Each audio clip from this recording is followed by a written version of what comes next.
Astrology कोई याद करने की चीज़ नहीं है जी, कि आपने इसे पढ़ लिया, रट लिया, याद कर लिया, ऐसा नहीं है। एस्ट्रोलॉजी समझने की चीज़ है।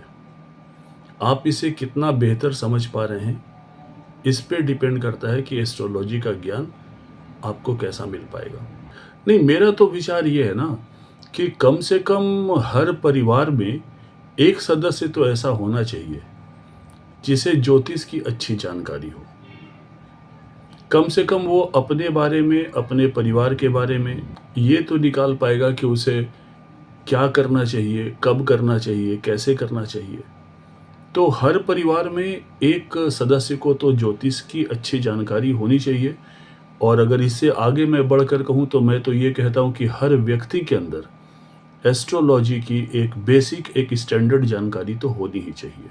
नहीं, दोनों तरीका है। ऐसा नहीं है कि आप इसे एज ए करियर भी चूज कर सकते हैं, आप इसे एज ए हॉबी भी सीख सकते हैं।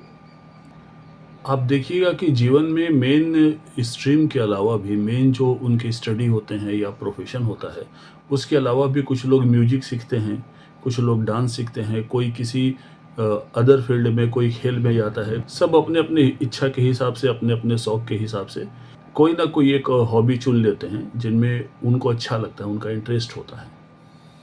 मैं कहूँगा आप अपने जीवन की एक हॉबी बनाइए, एस्ट्रोलॉजी की स्टडी करिए, इसकी भी जानकारी रखिए। इस हॉबी का इस्तेमाल आप अपने जीवन में अपने बेहतर टारगेट को, बेहतर रास्ते को, बेहतर समय को चुनने के लिए भी इस्तेमाल कर सकते हैं।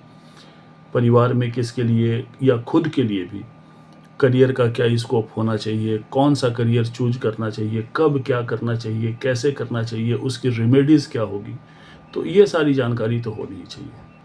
बहुत सारे इंस्टीट्यूट है जहाँ इनकी ट्रेनिंग दी जाती है। हर जगह पे इसके अलग अलग स्ट्रीम होते हैं, जैसे वैदिक है, कृष्णमूर्ति पद्धति है, नाड़ी ज्योतिष है। हम लोग भृगुनंदी नाड़ी एंड वैदिक के कॉम्बिनेशन के साथ ट्रेनिंग देते हैं। हमने जो अपने कोर्स पैटर्न को बनाया है ना, वो इतना सोफिस्टिकेटेड बनाने की हमने कोशिश की है।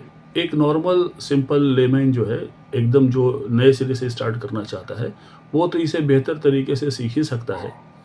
और जो लोग वैदिक एस्ट्रोलॉजी करके आ रहे हैं, जैसे कि हमारे कई स्टूडेंट हैं जो कि वैदिक एस्ट्रोलॉजी का वो लोग किए हुए हैं, प्रैक्टिस भी कर रहे हैं, in spite of that they are learning Bhrigunandi Nadi astrology. तो वहाँ पे क्या होगा ना, हमारे कोर्स में एक्चुअली वैदिक एस्ट्रोलॉजी और भृगुनंदी नाड़ी के डबल कॉम्बिनेशन के साथ हमने कोर्स को ऐसे डिफाइन किया हुआ है, ऐसे उसे सजाया हुआ है कि ये एकदम टू दी पॉइंट और बहुत जल्दी इसके प्रेडिक्शन और एंड एक्यूरेट प्रेडिक्शन तक आप पहुंच सकते हैं, अच्छा सजेशन दे सकते हैं, अच्छी डिसीजन ले सकते हैं अपने जीवन के लिए भी। Long term diploma course and advance diploma course तो हर इंस्टीट्यूट के होते हैं। हमने 4 दिन का एक वर्कशॉप भी रखा है। 4 दिन का वर्कशॉप, 4 दिन में हम एस्ट्रोलॉजी में इतना तो बता देते हैं कि कम से कम आप एस्ट्रोलॉजी को समझना सीख जाइए। बहुत डिटेल में अगर आप नहीं भी जा रहे हैं तो कम से कम अपनी जन्म पत्रिका पढ़ना तो आप सीख जाइएगा कि हम अपनी जन्म पत्रिका को समझ लें। हमारी जन्म पत्रिका में क्या है, career related, health related, finance related, marriage related, ये आप अपनी कुंडली पढ़ना तो आराम से सीख जाएंगे। ये 4 दिन के वर्कशॉप में हम लोग क्लास कराते हैं। और बाकी हमारे यहाँ जो डिप्लोमा है, एडवांस डिप्लोमा है, फर्दर कोर्सेस हैं, वो अगर आप करना चाहें तो आप कर सकते हैं। नहीं, अलग अलग स्ट्रीम के हैं, जैसे कि आपको भृगुनंदी नाड़ी है, प्लस पामिस्ट्री है, न्यूमरोलॉजी है, टैरो कार्ड है, जियोमेंसी है। सबसे पहले अपना इंटरेस्ट बनाइए, और ये मुझे लगता है कि हर व्यक्ति के जीवन की ज़रूरत है, जानना चाहिए, सीखना चाहिए।